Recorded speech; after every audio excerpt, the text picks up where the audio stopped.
Put out your copies and pens. Open up your eyes, ears and most importantly brain. आप में से यहाँ मुझे डेड बॉडीज बैठी हुई नजर ना आए, बल्कि जिंदा लोग नजर आए जो इल्म हासिल करने की जुस्तजू और ख्वाहिश रखते हैं. राइट. सो हम चैप्टर नंबर 6 के लेक्चर नंबर 6 में डिस्कस करने वाले हैं क्या, respiration in prokaryotes.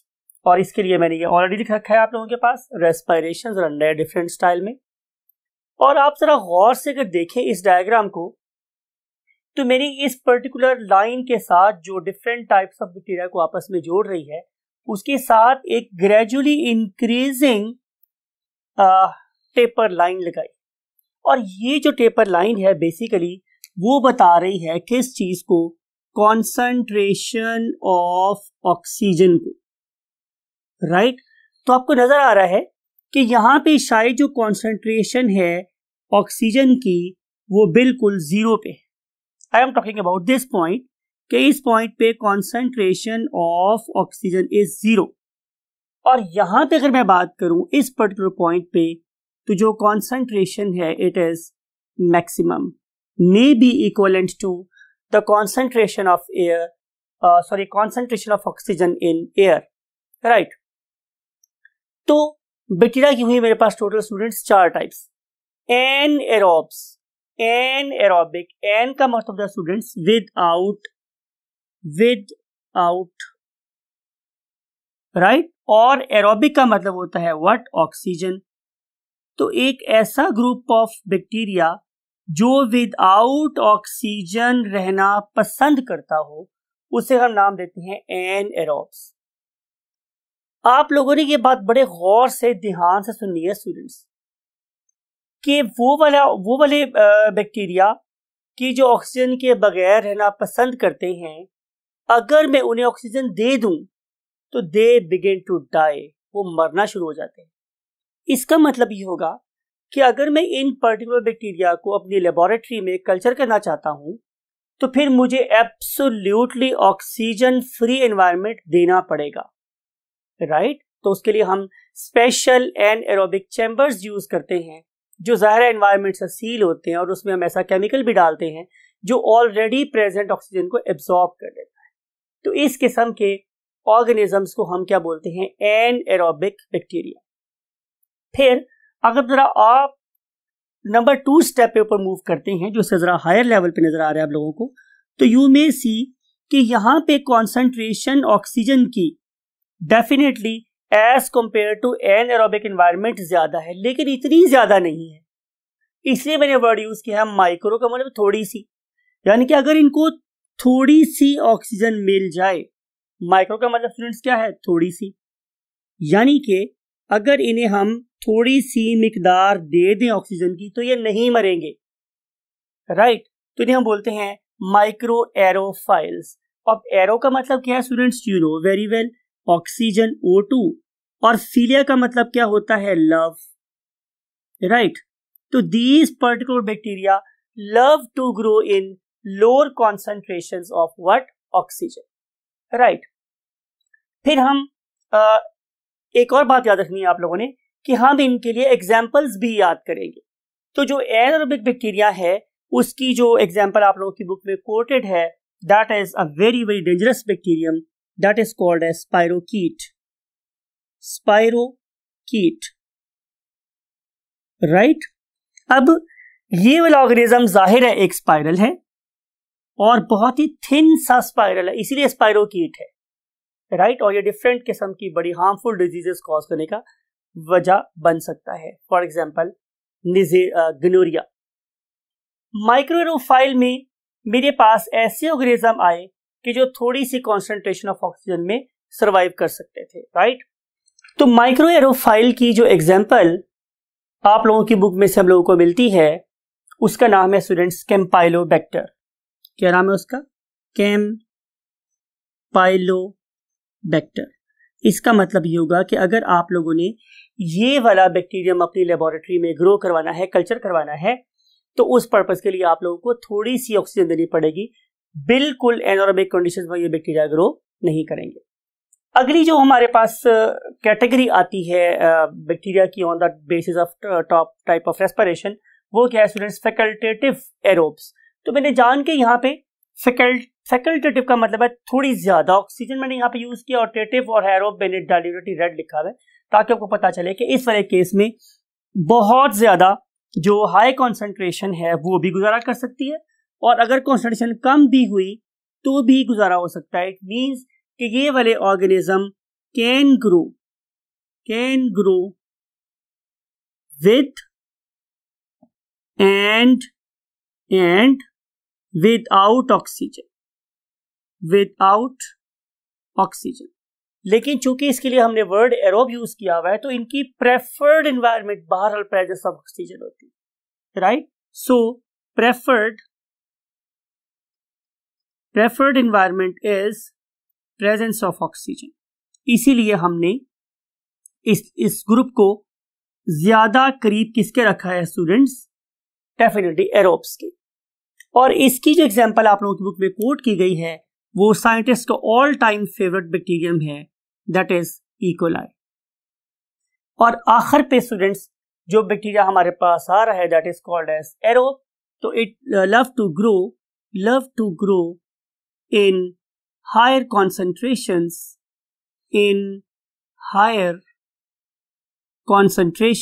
of what? Oxygen।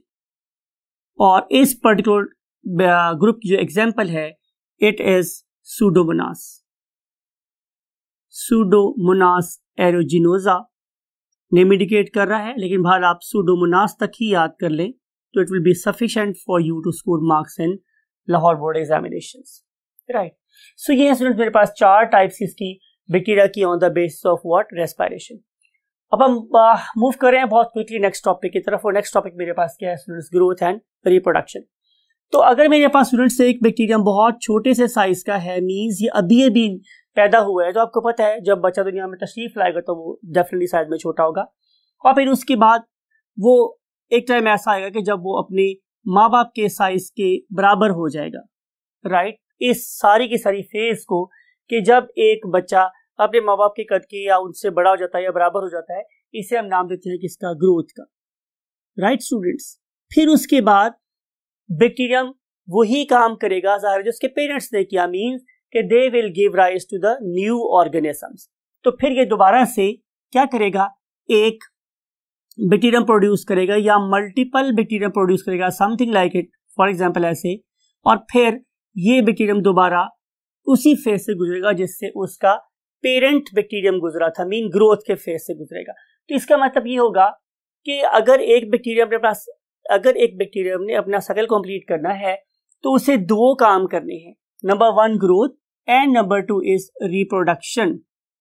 तो किसी भी स्पीशीज के इस दुनिया पे एग्जिस्ट करने के लिए यही 2 चीजें बहुत जरूरी हैं, ग्रोथ एंड रिप्रोडक्शन। अगर वो बड़ा नहीं होगा तो जाहिर है रिप्रोड्यूस नहीं कर सकेगा, अगर रिप्रोड्यूस नहीं कर सकेगा तो ग्रोथ करने के लिए रॉ मटेरियल प्रेजेंट नहीं होगा, राइट? तो दोनों चीजें मिलकर बेसिकली क्या बना रही हैं? इंपॉर्टेंट है स्टूडेंट्स, बैक्टीरिया का या किसी भी ऑर्गेनिज्म का जनरेशन टाइम, राइट? तो एक ऑर्गेनिज्म के प्रोड्यूस होने से लेकर अगले ऑर्गेनिज्म के प्रोड्यूस होने तक का जो टाइम है it is called age generation time. ये इंपॉर्टेंट कॉन्सेप्ट है, ये आप लोगों को आना चाहिए। तो यूजुअली हम लोग ये बात करते हैं कि बैक्टीरिया नॉर्मली 20 मिनट्स में डबल हो जाते हैं, तो इस लिहाज से जो बैक्टीरिया का जनरेशन टाइम है इट इज अप्रॉक्सीमेटली 20 मिनट्स, लेकिन कोई हार्ड एंड फास्ट रूल नहीं है, ज्यादा कम हो सकता है।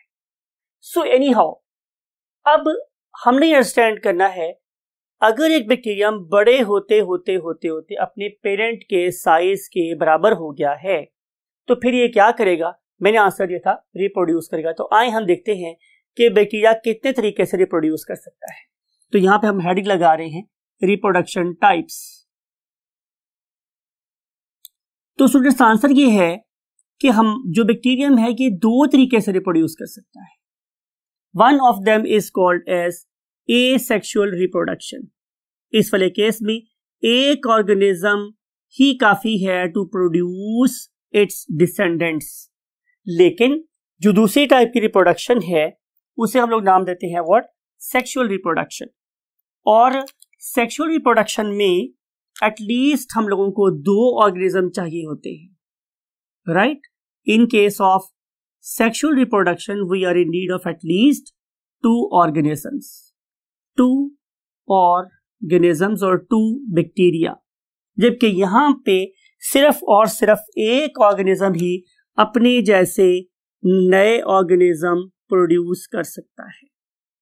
तो बैक्टीरियम या बैक्टीरिया एसेक्सुअल रिप्रोडक्शन का जो मेथड यूज करते हैं उसे हम लोग नाम देते हैं स्टूडेंट्स क्या?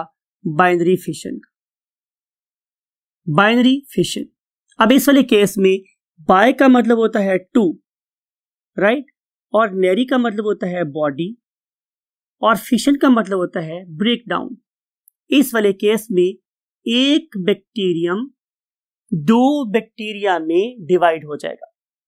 लुक एट दिस कि ये मेरे पास एक बैक्टीरियम था, ये वाला, और उसके पास एक सिंगल सर्कुलर क्या प्रेजेंट था स्टूडेंट्स? क्रोमोसोम।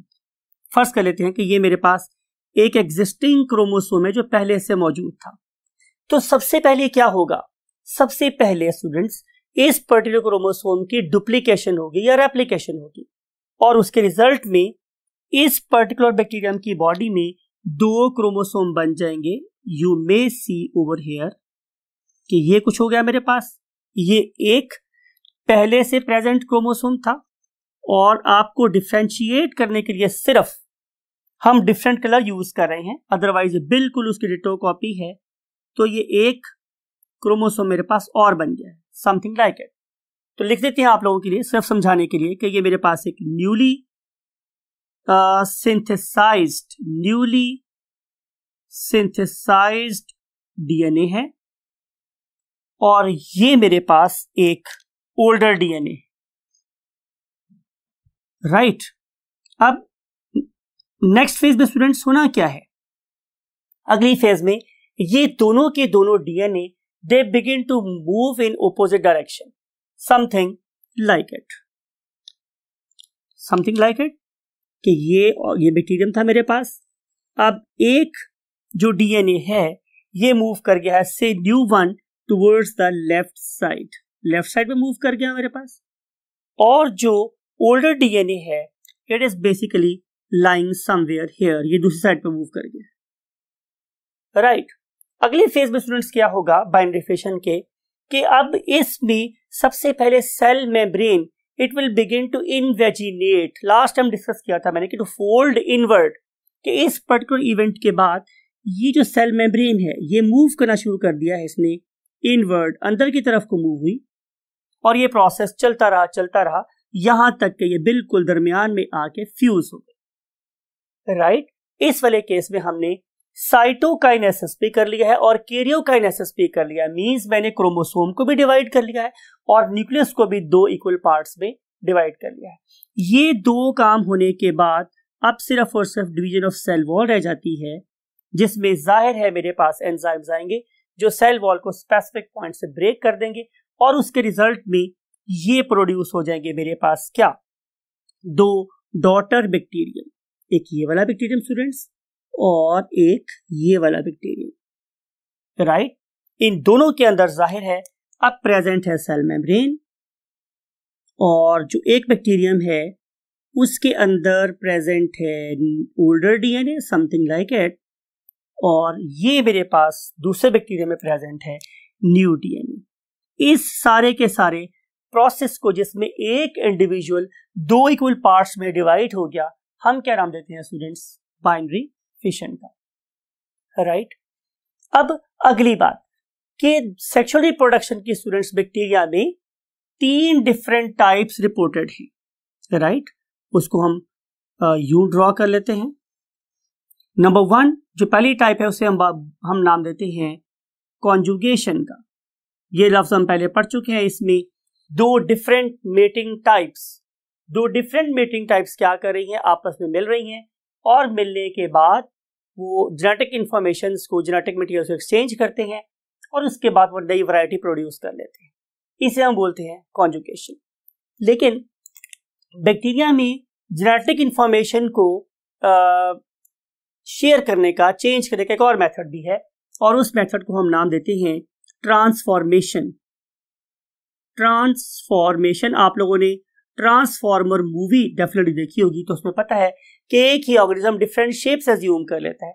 तो सिमिलरली अगर मेरे पास एक किस्म का बैक्टीरियम किसी और टाइप के बैक्टीरिया में कन्वर्ट हो जाता है, मिसाल के तौर पे एक ऐसा बैक्टीरियम जो डिजीज कॉज नहीं कर सकता था, अब वो डिजीज कॉज करने वाले बैक्टीरिया में कन्वर्ट हो जाए, तो जाहिर है उसको ये जीन कहीं से इंपोर्ट हुआ होगा, मिला होगा। तो इस प्रोसेस को हम क्या बोलते हैं? ट्रांसफॉर्मेशन। लेकिन एक और वे भी हमारे पास यहाँ प्रेजेंट है और उसको हम लोग नाम देते हैं व्हाट? ट्रांसडक्शन।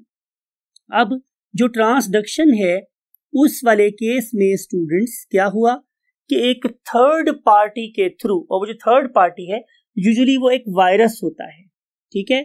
अब अगर एक थर्ड पार्टी या वायरस के थ्रू जेनेटिक इंफॉर्मेशन एक बैक्टीरियम से दूसरे बैक्टीरियम में ट्रांसफर हो जाए तो ये भी जेनेटिक वेरिएबिलिटी है, ये भी सेक्सुअल रिप्रोडक्शन की एक टाइप है और इसे हम नाम देते हैं व्हाट? ट्रांसडक्शन।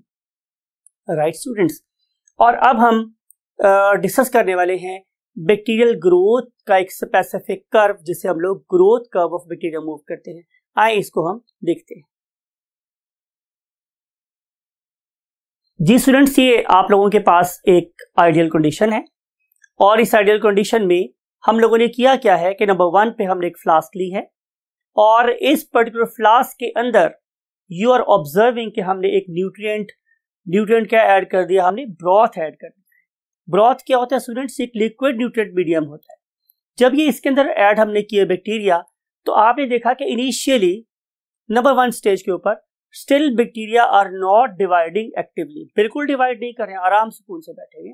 और इस पर्टिकुलर फेज में आप देख रहे हैं कि बैक्टीरिया का जो नंबर है वो बहुत कम है और ये वाले बैक्टीरिया अपने आप को बेसिकली एक्लेमेटाइज कर रहे हैं, अपने आप को उस माहौल के मुताबिक ढाल रहे हैं, एडजस्ट कर रहे हैं, अडेप्ट कर रहे हैं अपने आप को।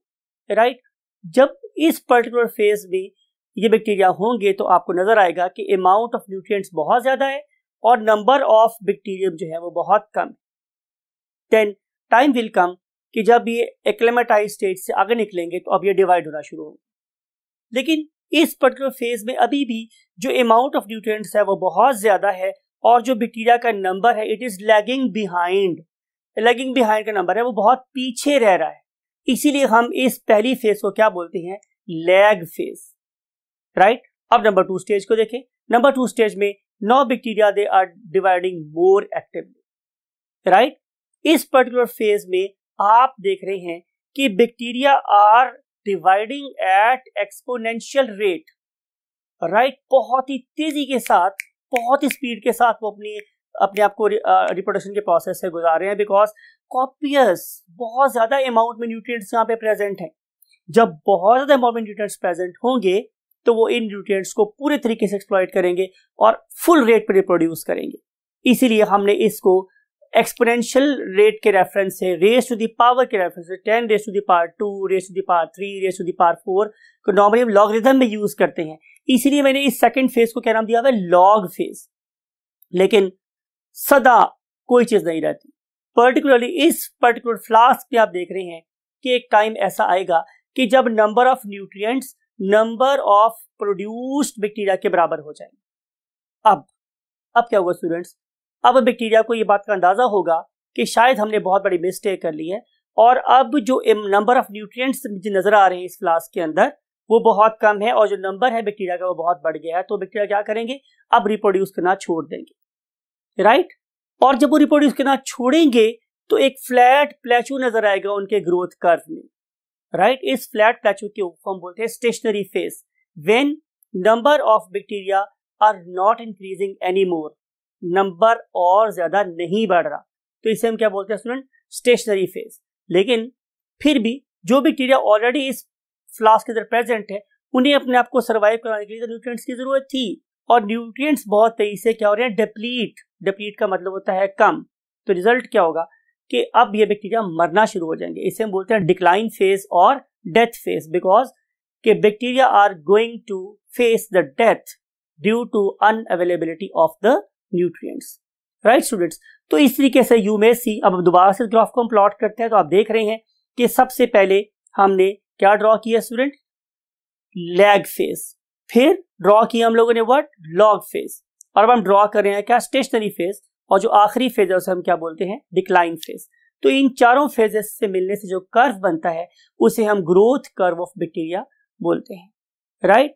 यहां पे हम आज अपने लेक्चर को खत्म करते हैं और आई होप कि आपने इस पर्टिकुलर चीज को अप्लाई भी करना है जिंदगी में, पर्टिकुलरली जब आप लोग किसी रिसर्च इंस्टीट्यूट में जाएंगे और आप लोगों को बैक्टीरिया ग्रो करने पड़ेंगे तो आप लोगों को पता चलेगा कि हमने पर्टिकुलरली किस लेवल के ऊपर जाके बैक्टीरिया से मैक्सिमम कोई प्रोडक्ट ऑब्टेन करनी है। तो definitely it should be the log phase, right, जहां पे बैक्टीरिया मैक्सिमम ग्रो कर रहे होते हैं। Thank you very much students, take very good care of your self and खुश रहें, खुश रखें और अपने इर्द गिर्द लोगों में भी खुशियां बांटें। Take very good care of your self. Allah Hafiz.